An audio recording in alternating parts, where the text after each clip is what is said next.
लता कम चतुर नहीं थी। वह समझ गई कि इसके मन में काला है। जो अपने मित्र की पत्नी पर मन रखता है वह अवश्य ही घातक होता है।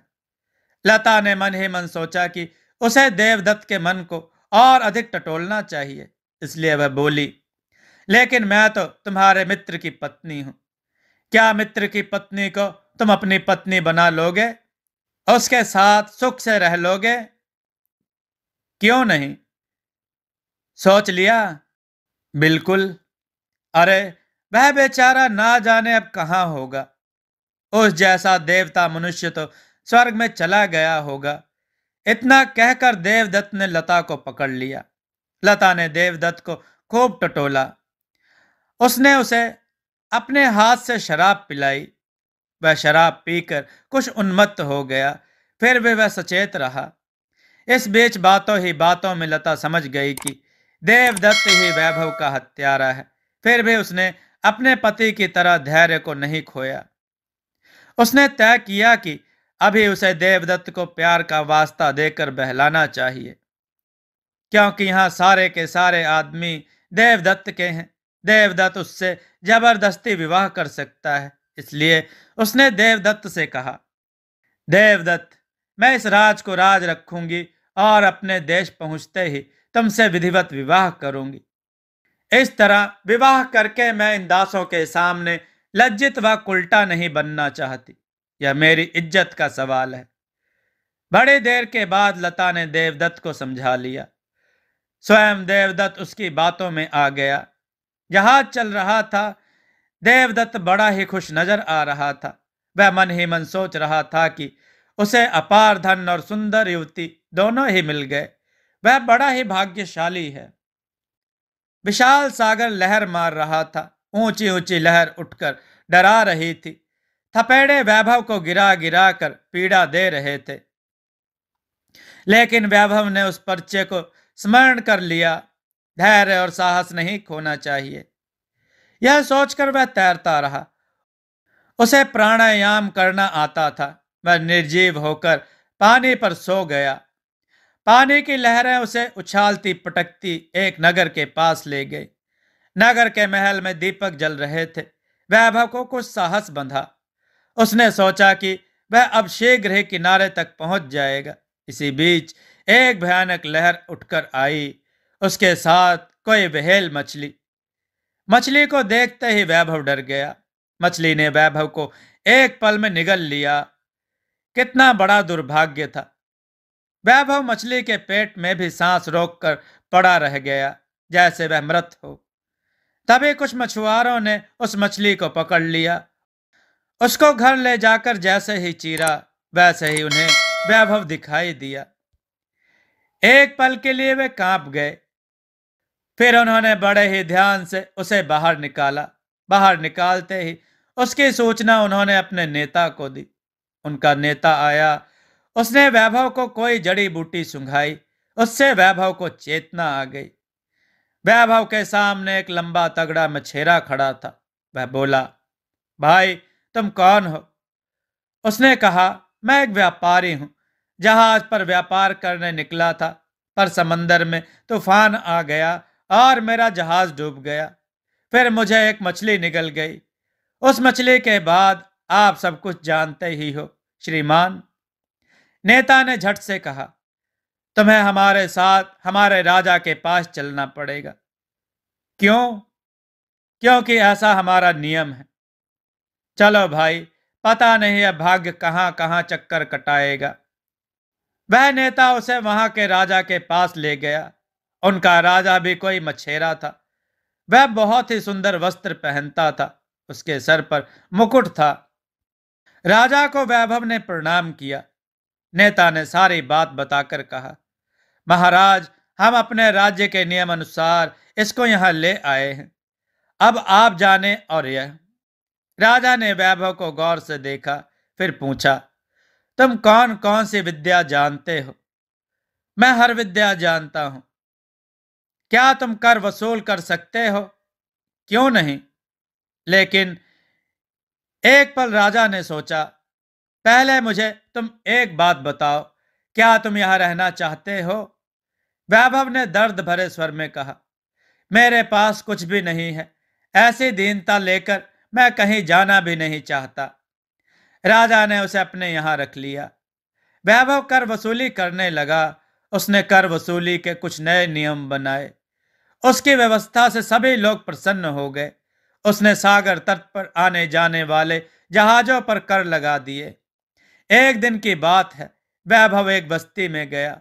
उस बस्ती में एक बूढ़ा कारीगर रहता था। वह अत्यंत निपुण था। उसके पास एक सुंदर युवती खड़ी थी। वह देखने में कोई अप्सरा लगती थी। ऐसी सुंदर युवती उसने पहले कभी नहीं देखी थी। वैभव ने अपने नौकर से कहा, यह सुंदर युवती कौन है? सच, यह तो अद्भुत है। नौकर ने बताया, यह तो बनावटी है। वैभव हैरान हो गया। फिर उसने कहा कि वह कारीगर बहुत ही गरीब है। उसके आसपास गंदगी फैली हुई है। वैभव उसके पास गया। वैभव के नौकर ने बताया, यह कर अधिकारी है, बड़े ही दयालु और धर्मात्मा है। इस पर वह कारीगर हंसा, बोला, श्रीमान प्रणाम। मैं गरीब कारीगर हूं, वर्षों से साधना कर रहा हूं, लेकिन इस धरती पर कलाकार की कोई कद्र नहीं। वैभव ने कहा, ऐसा आपको नहीं कहना चाहिए। मैं पूछ सकता हूं कि यह युवती आपने कितने वर्षों में बनाई? लगभग 3 वर्ष में बनाई, कारीगर ने कहा। इसकी यह विशेषता है कि यह आग से भी नहीं जल सकती। वैभव उस कारीगर से बहुत ही प्रभावित हुआ। उसे अपना मित्र बनाया, उसे अपने पास से धन दिया। कारीगर बड़ा ही प्रसन्न हुआ। एक दिन की बात है, एक जहाज आकर उस तट पर रुका। उसे देखने के लिए वैभव गया। वैभव उसे देखते ही पहचान गया कि यह वही दुष्ट है जिस पर उसने दया की थी। थोड़ी देर में उसे उसका नाम याद आ गया। उसका नाम सत्यपाल था। सत्यपाल भी पहली ही नजर में उसे पहचान गया। वह समझ गया कि यदि मैंने इस कांटे को नहीं तोड़ा तो यह मुझे बेशुमार नुकसान पहुंचा सकता है। बस उसने तुरंत ही राजा से मिलने की इच्छा प्रकट की। वैभव उसे राजा के सामने लाया। सत्यपाल ने राजा के सामने सोने की ईंट व हीरे मोती रख दिए। राजा सत्यपाल के इस नजारे से चकित हो गया। राजा ने भी इस तरह बहुमूल्य हीरे मोती नहीं देखे थे। वह सत्यपाल की प्रशंसा करने लगा। दूसरे दिन राजा ने सत्यपाल को भोजन पर बुलाया। इस बीच सत्यपाल ने एक आदमी को तैयार किया, उसे मेहतर बनाया, उसे अपने साथ लिया। उसे यह सिखाया कि वह वैभव को अपना भाई कहकर गले लगा ले, ताकि राजा वैभव से नाराज हो जाए, उसे फांसी के फंदे पर लटका दे। उसने पूरी तरह से षड्यंत्र रच लिया था।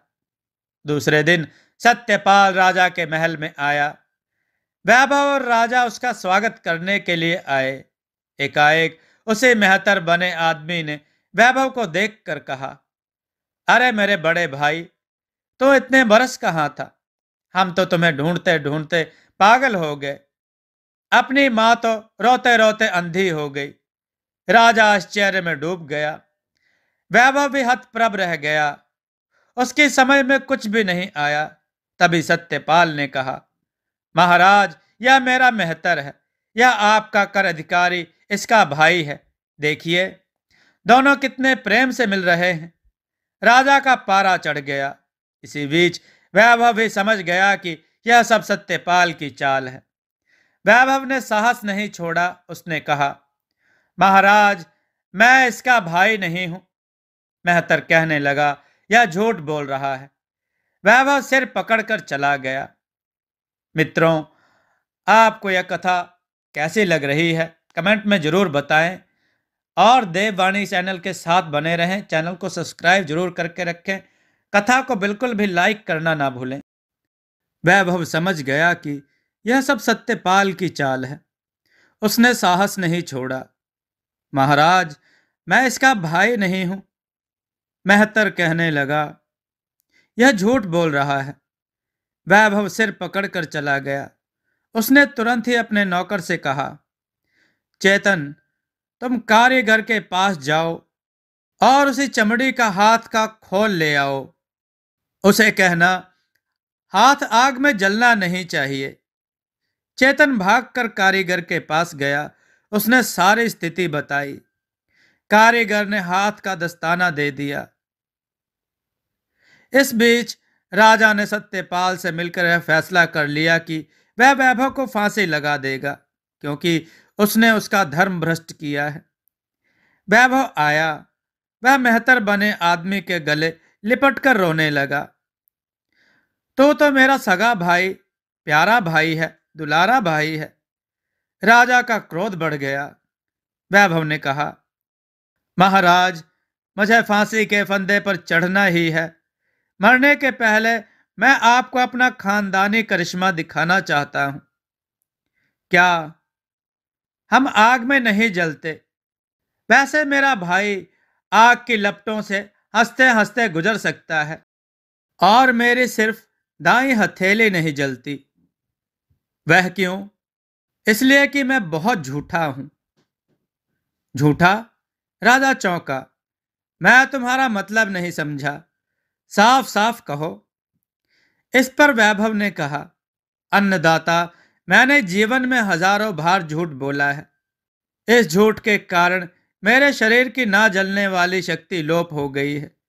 बस अब इस हथेली में ही वह शक्ति रह गई है जिसे मैं आपको बता रहा हूं। पर मेरा यह भाई आग की लपटों में से गुजर जाएगा, पर इसको कुछ नहीं होगा। यह एकदम बच जाएगा। अब नकली आदमी घबराया। इधर राजा की उत्सुकता बढ़ी। उसने तुरंत ही आग जलाने का आदेश दिया। दासों ने तुरंत आग जला डाली। वैभव ने अपनी दाईं हथेली को आग में डाला। उसको कुछ भी नहीं हुआ। सब चकित और स्तब्ध हो गए। राजा ने अब उस नकली आदमी को आग की लपटों में से गुजरने के लिए कहा। वह आदमी अपने सामने खड़ी मौत को देखकर कांप गया। चीखने लगा, मैं जल जाऊंगा, मैं जल जाऊंगा, मुझे बचाओ। वैभव बोला, तुम क्यों घबरा रहे हो मेरे भाई? तुम्हें कुछ नहीं होगा। यह तो हमारा खानदानी करिश्मा है। घबराओ नहीं, चलो आग में। सत्यपाल भी कांप रहा था, पर उसकी हिम्मत यह नहीं हुई कि वह अपनी जबान खोले। वह आदमी राजा की तरफ बढ़ा। राजा ने कड़क कर कहा, जाते क्यों नहीं? घबराते क्यों हो? दासों, इसे आग में डाल दो। वह नकली आदमी चिल्लाया, नहीं महाराज, नहीं, मैं जल जाऊंगा, मैं मर जाऊंगा। अब वैभव को उस पर दया आ गई। वह उसके पास गया, प्यार से बोला, फिर सच सच बताओ कि तुम कौन हो। वह अपने आंसू पोंछकर बोला, मैं सत्यपाल का आदमी हूं। इसी ने ही मुझे ऐसा करने को कहा था। इसी ने ही मुझे मेहतर बनने के लिए विवश किया। क्यों? राजा ने कड़क कर पूछा। सत्यपाल के पांव के नीचे की जमीन खिसक गई। उसने सोचा कि तीर उल्टा ही उसी पर आ लगा है। वैभव ने कहा, सत्यपाल, क्या यह ठीक कह रहा है? नहीं, यह सफेद झूठ बोल रहा है। राजा ने परेशान होकर कहा, मेरे समझ में कुछ नहीं आता। आखिर इसमें रहस्य क्या है? वैभव ने धैर्य से कहा, महाराज, यह मैं आपको बताता हूं। दरअसल यह सत्यपाल अत्यंत ही कुटिल और नीच आदमी है। यह मुझे कुएं में डालकर खुद मेरी अपार संपत्ति ले आया। इसने आपको जो ईंटें दी हैं वह मेरी हैं। इन ईंटों के बीच मेरा नाम खुदा हुआ है। विश्वास ना हो तो तोड़कर देख लीजिए। राजा ने तुरंत ही अपने साथियों को यह आदेश दिया कि वे जाकर जहाज को घेर ले। इस बात का भी ध्यान रखें कि सत्यपाल कहीं से भागने ना पाए। चारों ओर घेराबंदी रखे। राजा की आज्ञा से तुरंत सोने की ईंटें लाई गई। उन ईंटों को तोड़ा गया। उसमें वैभव का नाम खुदा हुआ मिला। अब सत्यपाल कांप गया। राजा ने कहा, इस बदमाश को बंदी बना लो और सारा धन वैभव को दे दो। वैभव ने राजा के चरण छूकर कहा, महाराज, मैं अपना आधा धन अपनी खुशी से यहाँ की प्रजा को देना चाहता हूँ, उसे स्वीकार कीजिए। राजा कुछ देर तक इनकार करता रहा, अंत में वह मान गया। फिर वैभव सीधा अपने मित्र कारीगर के पास गया, उससे गले मिलकर उसे कई सोने की ईंटें भेंट स्वरूप दी। कारीगर बड़ा ही प्रसन्न हुआ। अब वह अपने देश की ओर चला। कुछ ही दिनों में वह अपने देश पहुंच गया, पर उसने किसी को कुछ नहीं बताया। उसने एक घर खरीद लिया। उस घर में उसने अपने अमूल्य हीरे मोती और सोने की ईंटों को रख दिया। फिर वह थानेदार से मिला। उसने थानेदार को एक ईंट भेंट की। थानेदार बहुत ही प्रसन्न हुआ। उसने उससे पूछा, मैं आपकी क्या सेवा कर सकता हूं? आप मुझे इस नगर में कोई साधारण सी नौकरी दिला दीजिए। वचन, पर आप कैसी नौकरी चाहेंगे? वैभव ने कहा, मुझे नदी तट का कोई पहरेदार बना दीजिए। थानेदार जी, मैंने आपको जो सोने की ईंट दी है उसके बारे में किसी से कुछ कहिएगा नहीं। वैभव ने मुस्कुराकर कहा, आप तो स्वयं ही समझदार हैं, अकलमंद को इशारा काफी। थानेदार समझ गया। उसने वैभव से हाथ मिलाकर हंसते हुए कहा, समझ गया दोस्त, समझ गया। दूसरे दिन उसने वैभव को नदी तट पर लगा दिया। वैभव रात दिन उस जहाज की प्रतीक्षा करने लगा। समय बीतता गया। वैभव ने अपने आप को छुपाने के लिए दाढ़ी मूंछ बढ़ा लिए। इससे वह किसी से पहचाना भी नहीं जा रहा था। एक दिन की बात है, कोई त्योहार था। सारा नगर नदी में स्नान करने के लिए उमड़ पड़ा। बड़े बड़े सुंदर रथ पंक्तिबद्ध आकर खड़े हो गए थे। हाथी और घोड़े अलग से खड़े थे। स्वयं महारानी भी स्नान करने आने वाली थी। उसके लिए अलग से तंबू बांधे गए थे। उसके साथ साथ एक आलीशान रथ था। वह रथ वैभव के घर का था। वैभव तुरंत ही जान गया कि उसकी मां आई है। वह तुरंत ही उधर पहुंचा। उसका हृदय मां को देखते ही भर आया। उसकी मां बहुत ही दुर्बल हो गई थी। उसे कम दिखाई पड़ने लगा था। उसको दो दासियां पकड़े हुए थी। वह बहुत ही धीमे धीमे चल रही थी। वैभव की इच्छा हुई कि वह भागकर अपनी मां को सहारा दे दे, लेकिन वह ऐसा नहीं कर सका।